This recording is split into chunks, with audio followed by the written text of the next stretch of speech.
Naitwa Boy, ni msanii wa muziki wa Singeli, nafanya muziki wa Singeli ladha. Ya hivyo. Okay, unafanya Singeli ladha. Toka uanze kufanya muziki wa Singeli una muda gani? Kwa sasa muziki wa Singeli toka nimeanza kufanya muziki wa Singeli kama na mwaka. Na mwaka. Ngoma ngapi ndani ya mwaka huu mmoja ambao umeanza kwenye muziki wako wa Singeli? Ngoma nimetoa moja tu inaitwa Nisamee. Ipo YouTube, ukifika kusearch Yalla Boy unaipata. Muziki mzuri wa Singeli ladha unaitwa Nisamee. Inaweza kaa labda mimi na kujua unaimba lakini Watanzania hawakujui. Unaweza kutupa kidogo kionjo cha kuimba katika nyimbo yako uliyotoa? Nilifanya kila kitu mimi kwa ajili yake, nilifanya kila kitu ili nimpate, nilifanya nyumbani kwangu mikuwe kwake. Sasa kwa nini amenifanya mimi nijute? Maana nanchita nansema na nikalipia, nikisema nansonya na nipiga na nifokea. Hivyo changamoto ngapi au changamoto gani ambazo unazipitia katika muziki wako mpaka unafikia hapo? Sababu unaonekana bado ni msanii mpya katika game, kwa sababu msanii wa mwaka mmoja katika game ni msanii mchanga sana. Lakini katika uchanga wako na hakika unapitia changamoto nyingi ambazo sisi hatuzijui. Nataka uambie Watanzania katika changamoto ambazo unapitia kama msanii, unatoa ngoma kwa mazingira gani? Unajiandaa vipi kwa msanii, muonekano wako katika jamii? Kiukweli mimi ninapambana kuonyesha Watanzania kwa mimi ni msanii ninaweza. Lakini changamoto zipo nyingi, kuna changamoto ya kifedha ambayo inanigharimu, natakiwa nifanye kazi kwa bidii sana ili nipate fedha ili niweze kwenda kufanya kazi. Kwangu changamoto zinakuwa nyingi sana, kuna kukosa muda kwa sababu lazima natakiwa nipate muda ili nifanye muziki.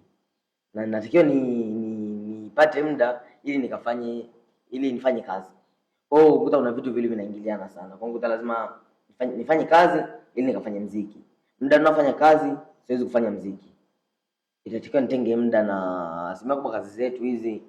Muda mwingi nataka uwe kazini, unafanya kazi. Kwa ndio hivyo napambana hizo changamoto ambazo tunakutana nazo. Lakini katika muziki wako hauna management? Hapana.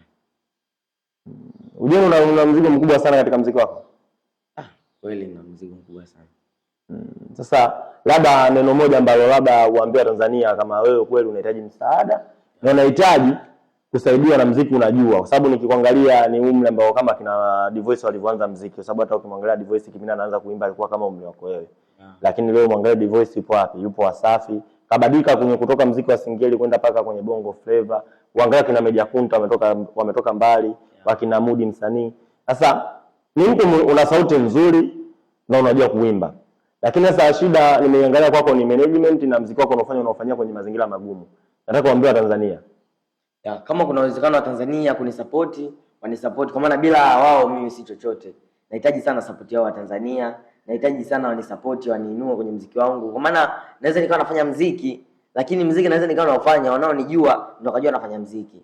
Nisijulikane na watu kwa sababu tu ya support na watu wapata support, sijapata sehemu ya kuonekania.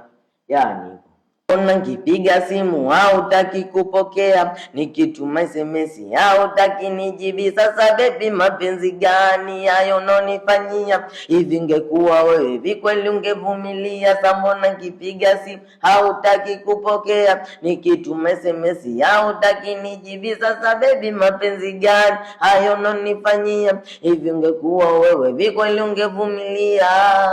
Nishachoka mambo mapenzi yataniua, nishachoka.